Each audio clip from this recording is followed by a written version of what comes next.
Good morning mga idol. Ngayon, nagdidilig tayo ng ating pananim na sili. Meron akong sili, tinanim ko sa paso. 3 puno.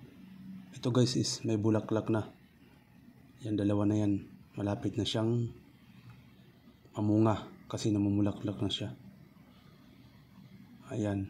So, bakit ko nga ba siya nilagyan siya ng palapa ng balat ng saging? So yung guys, kaya ko siya nilagyan ng palapa ng dahon ng balat ng saging para in case na hindi ko siya diligan, basa pa rin yung puno niya dahil yung palapa ng saging is may tubig siya. So pag diniligan mo siya at basa, sisipsipin ng balat ng saging yung puno ng balat ng saging. Kaya palagi siyang moist. So ayun na guys, may bulaklak na siya. Ito. Yan guys. Oh. Ito is sili labuyo.